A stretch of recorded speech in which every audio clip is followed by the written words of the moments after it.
My name's Duncan Ross. I'm Chief Data Officer for Times Higher Education. I just got asked a brilliant question there, which was, what exactly does that mean? Well, it's an interesting question because when I went to university, the university I went to didn't even have a computing science degree. So nothing I learned at university could directly prepare me for this role. But essentially I started off life as a data scientist, so I was working in neural networks trying to use computers to calculate things on, for those of you who, let's see how many people are old here. Do you remember 486s, Raj? No. Liar. I've always, kept myself so away from science. So away from science. Computers used to have these i86 chips called 486s, which were very, very slow. The kind of slow where you basically put your coffee down, you set something off, you'd go away, have coffee, come back, it would still be on the first iteration, you'd go back, you'd make yourself a meal, etc. Anyway, I ended up working in data, and I enjoy working in data because data tells us a lot about the world. It's not a perfect reflection of the world, but sometimes it's the best reflection we can get. And one of the nice things about working with data is that there are a bunch of techniques to help us to understand what's correct and what isn't correct, and more importantly, the boundaries of error. Error is really important when it comes to stats and data. And one of the areas that I've been working in is data from universities about sustainability. And that's the basis of the report that we've launched today. It's looking at higher education's role in delivering the SDGs through the data that they've provided.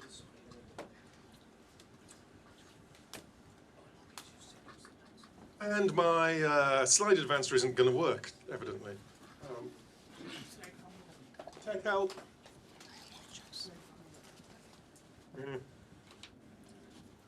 See, I deal with data, not with computers. There's a subtle difference. Anyway, whilst we're waiting for that, so as you'll have heard earlier on, I firmly believe that universities have a key role to play in delivering on the Sustainable Development Goals. And not just SDG 4. Aha, it's working.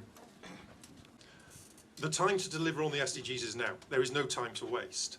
We need to energise the sector. We need to have the sector, higher education, being as effective as it can be. And that means that we need to take steps. We need to recognise the work that's already been done, because a lot of work has been done, but we also need to push forwards and make the most of this precious resource. And as I said, it's not just SDG 4, it's all the SDGs. Every single one of the SDGs has a role for higher education. And so that's the report we're launching. And for those of you who want, there's a QR code at the end and you can click on it and it will download or give you access to the website. I didn't put it at the beginning because I learned a long time ago, if you hand out material at the beginning of your lecture, what happens? Everyone reads it and goes home, okay? So, the data that this is based on is the Times Higher Education Impact Rankings. We launched these in 2019. It's a ranking of universities. Now, rankings of universities are problematic, okay? Then because they take these wonderful complex things that are universities and they distill them down to a single number. Okay, so they're never going to be a perfect representation anyway. But they can help us to understand what's going on, and they do reflect a way that we all behave. If I ask you what your favourite football team is, those of you who follow football or cricket, you will have an answer.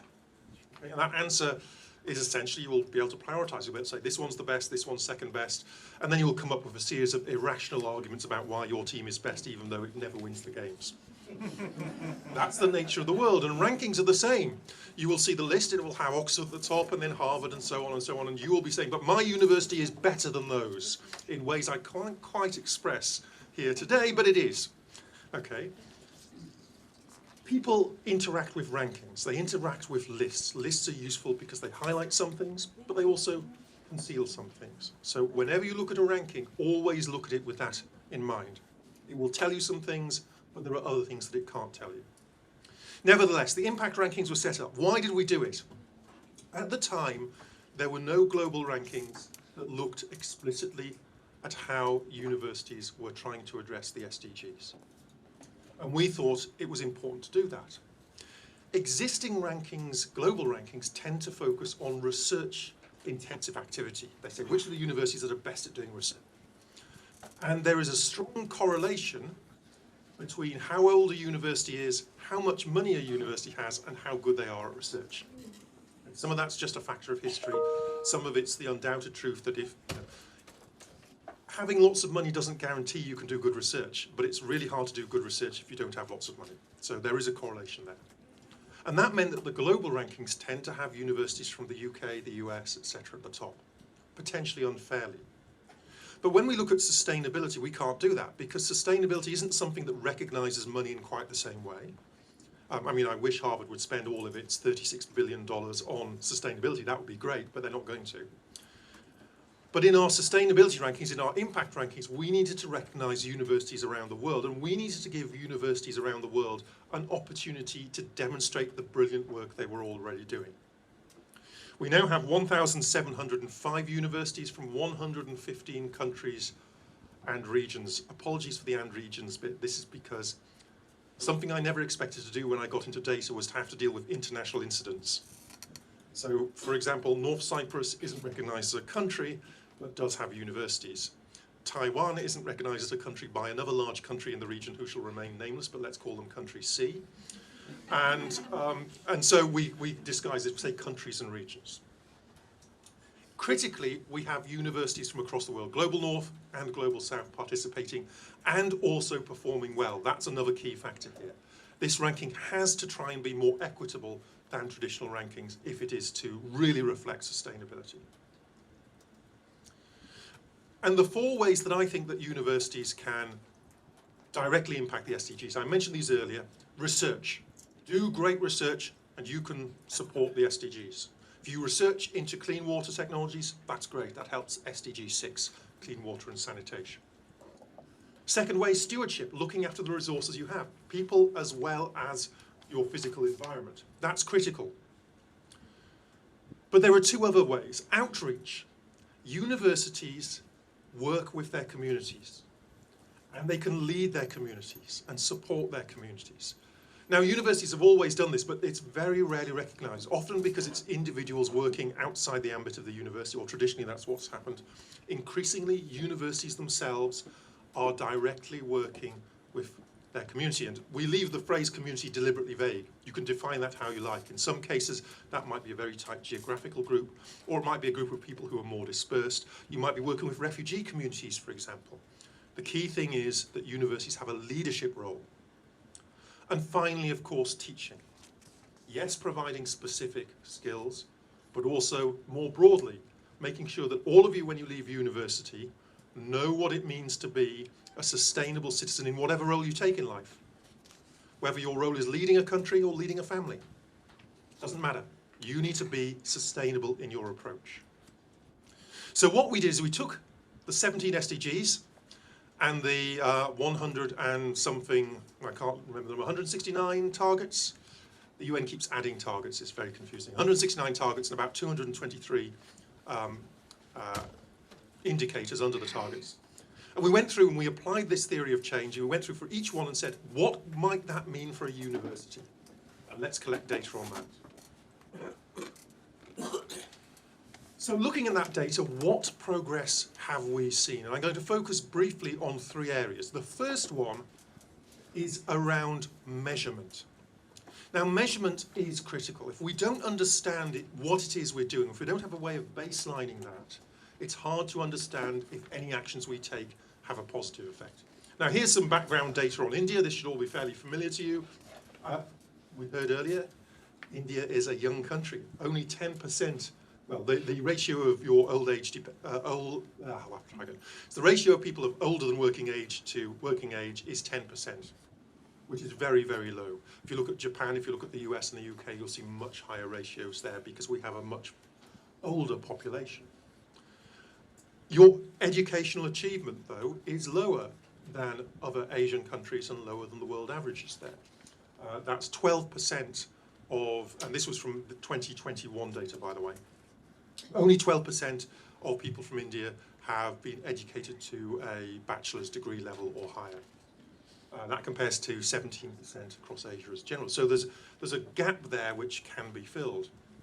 And of course, the GDP of India is lower. It's only it's about $6,900 it was in 2021, compared to much higher numbers elsewhere in Asia and in the world. So this is the background of where you're at as a country. The progress that your country is making is great, but you're starting from a relatively low level. But that doesn't mean you're not working on the SDGs. Now, part of the way that the impact ranking works is we allow universities to choose which SDGs they want to provide data for. They don't have to provide data for all of them. Okay, let's see if anyone's awake. Why do you think we didn't make universities provide data for all 17 SDGs?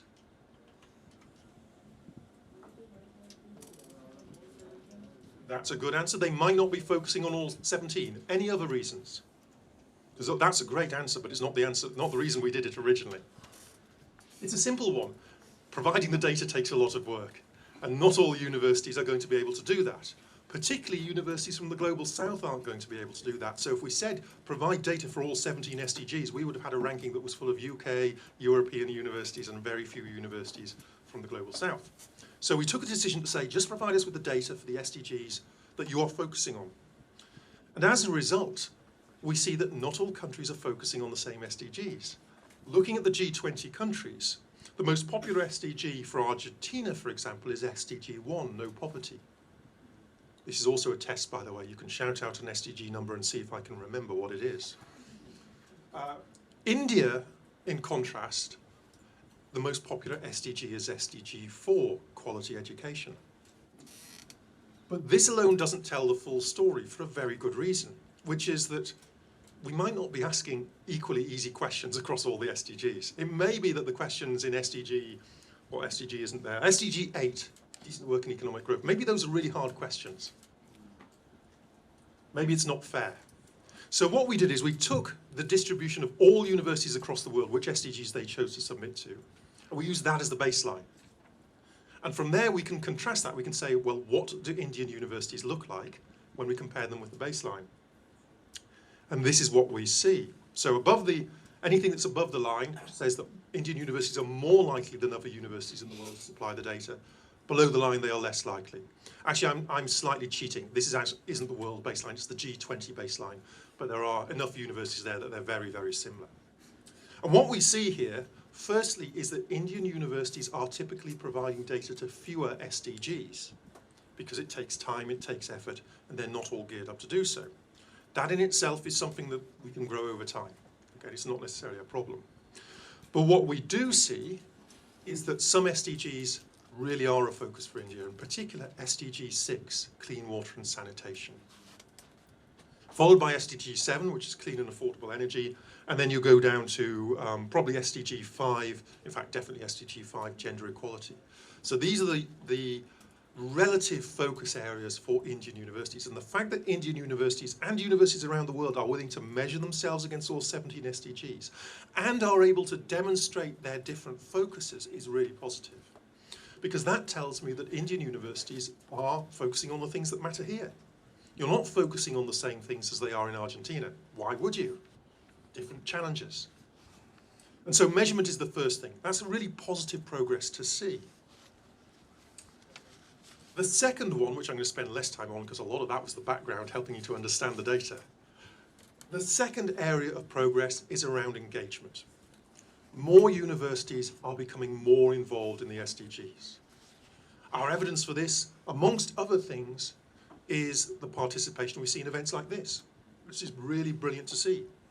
We ran a Global Sustainable Development Congress in Saudi Arabia in June. Saudi Arabia isn't the easiest country to get people to go to. We had over 1,200 people attend in person and many more online. So this commitment from the sector is really positive and it's growing. And these are the numbers for universities in the impact rankings. When we started in 2019, we only had 541 universities. We now have 1,705, and we hope to grow that significantly going forwards. For those of you who, I know there are some teachers in the room, universities are exactly like undergraduate students. You set them a deadline, and you wait, and you wait, and you wait, and at 5 o'clock on deadline day, suddenly essays appear. Along with excuses saying things like, the dog ate my data submission, please can I have another week? So yeah, We see the same kind of thing with universities. They supply the data late. But it's really positive that so many are involved and from so many parts of the world. So engagement is the second thing. Universities are demonstrating their commitment by measuring, and that measurement is growing, and the number of universities participating is growing. And universities are genuinely having an impact. When we evaluate them against the metrics we've chosen, we see fantastic results and we see fantastic work being done. Now, these are the average scores for Indian universities, so they conceal a lot. Within that, there are some universities who are flying very high indeed. But one of the pieces of homework I would give you is to think about the difference between the SDGs here that Indian universities are performing most strongly in and the ones where they are submitting most data, because there's not a perfect match. That is something we'll come back to later. It's not necessarily a problem, by the way, it's just the way the world is. You know, there's more work to be done in some areas, but for example, SDG 6 doesn't stand out here in the way that it did on the previous graph. In fact, SDG 12, which is responsible consumption and production, is alongside SDG 7, I'd say, and amongst the highest ones in terms of the work that's being done here in India. But the impact is there. The things that universities are doing are having an effect on the world, a real change. So what are the opportunities we're highlighting in the report then? Well, there are three, because my rhetoric teacher told me always put things in threes. The first thing is something that comes out of the research data we use. Now, this is based on Elsevier's Scopus database. Elsevier is one of the bibliometric suppliers, but I've seen Clarivate, who produce Web of Science, I've seen their data, and it's very, very similar in nature. What they've done is they've gone through all of the articles that were published, and they've identified which ones relate to one or more SDGs. And we can see here from this chart that SDG 3, good health and well-being, has by far the most research done. Now that shouldn't surprise us, because SDG 3, good health and well-being, is associated with medicine. Medics publish lots and lots of papers. We should be very grateful for that. Medicine's moving forwards, and you lot will probably live longer than my generation, and so on. That's a good thing. However, it's problematic when we look at the bottom, because some of the SDGs at the bottom, which the people at the back won't be able to see, so I will tell you what they are. The lowest SDG, with only 71,000 publications, is SDG 1, no poverty. It's striking to me that SDG 1, no poverty, and SDG 3, good health and well-being, are in such opposition because poverty underpins many health conditions. Followed by SDG 5, gender equality, with about 126,000 publications. So you can see there's an imbalance there. Now, some of that is going to be about the nature of the subjects involved. Social sciences publish less, we know that. But it still suggests that there is a need for us to do some work to rebalance that research equation and make sure that we are researching effective ways of dealing with issues around poverty in the same way that we're researching how to deal with health. If I was going to be really, really cynical about this, I would say, again, I'm going to reach out to the older people in the audience. Does anyone here remember Tom Lehrer? No? Oh, he's a mathematician at Harvard. He went away and discovered there was more money to be made in writing satirical songs than there was in being a mathematician at Harvard. Anyway, he once said that he knew someone who was a doctor who specialized in the diseases of the rich.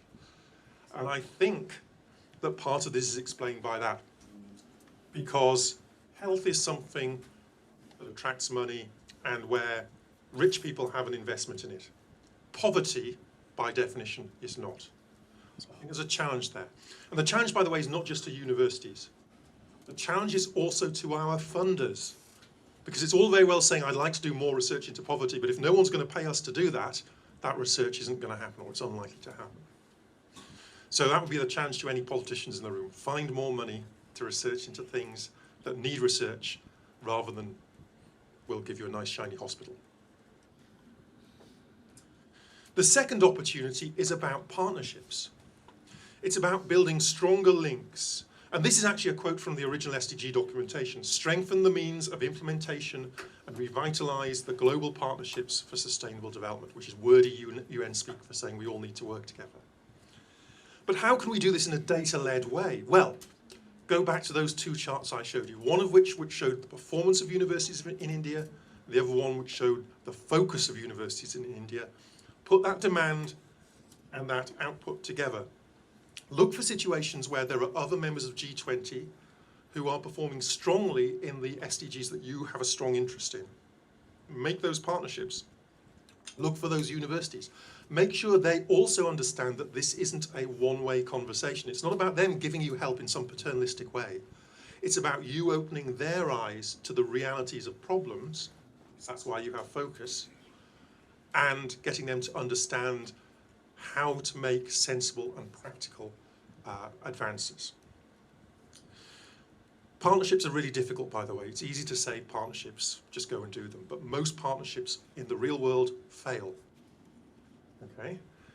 The secret to good partnerships is a deep set of links, and that set of links, yes, will involve research, but it should also involve students, student exchanges, student learning opportunities. That's how you build successful deep partnerships. Partnerships can also be between universities and industry. We had a panel on that earlier. You may remember that. I hope you remember that, because it was just before lunch. I was chairing it, so I want you to remember that panel. They can be between universities and government, and that, I think, is the final challenge or the final opportunity here, which is actually building that out so that governments make more of the fantastic resource they have in universities. Use them to develop stronger and evidence-based policies. Policies that take account of the real world and take account of great research that shows what works and shows what doesn't work. Governments around the world are sometimes good at this and sometimes they are less good at this.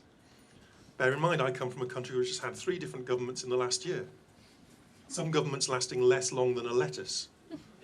So, there is good government and there is bad government, but governments must make more use of their universities. They must listen to them more, but they should also, hopefully, do a better job of telling us when they have listened to universities, so we can actually track that and see when research is effective.